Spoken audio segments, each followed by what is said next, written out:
The thoughts can get away from us. Amen. The thoughts can get away from us. If we truly living through Him, then we should walk in love. That's what we read in Ephesians. Then we should walk in love. 1 John 4.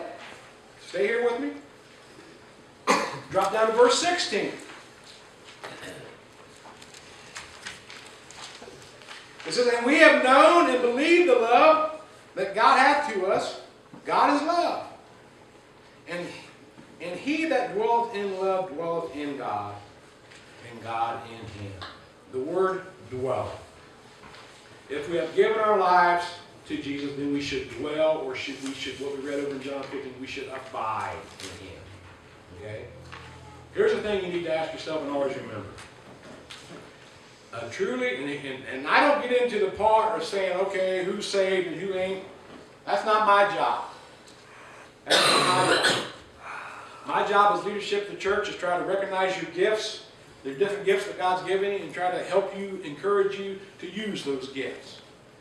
It's not for me to say who's going to heaven and who ain't. But this is what I should do, and here's what we all should do. And this is when we look ourselves in the mirror, here's what we need to understand. A truly born-again Christian wants to please Jesus. A truly born-again Christian wants. I said once. Notice wants to. Sometimes you're going to fall. Sometimes you're going to fail. Sometimes you're going to miss the mark. But that desire should be being pleasing to God. Amen? 1 John 5. Stay with me here. 1 John 5, verse 3. It says, for this is the love of God, that we keep His commandments. And His commandments are not grievous. Some translations may say, and His commandments are not burdensome. Okay? This is the love of God, that we keep His commandments. What commandments is He talking about? 1 John 3. Go back, turn back a couple of pages.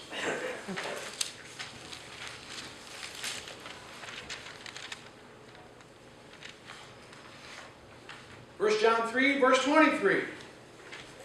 And this is commandment, that we should believe on the name of His Son, Jesus Christ, and love one another, as He gave us commandment.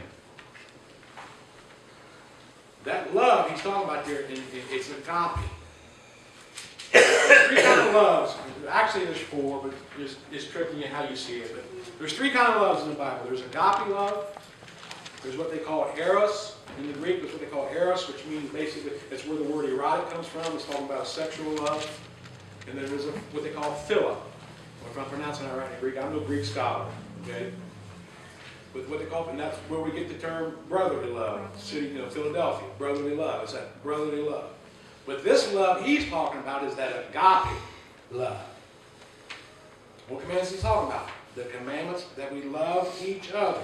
He said that. Why was John writing this? Because John was there when he spoke this in Matthew 22. Go to Matthew 22.